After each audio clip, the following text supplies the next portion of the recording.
Hello and welcome to Do-It-Yourself channel.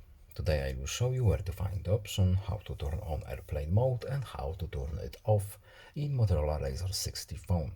So the easiest way to do it is simply on the right side of the screen, swipe top to bottom again, and here on in this shortcut menu we're looking for our shortcut. So we're interested in the airplane mode here. So we can tap it once to enable airplane mode and tap it once again to turn it off. Alternatively, we can do the same by going to settings, then opening network and internet, and at the top will be airplane mode. So we can tap the option here to enable it and to disable it.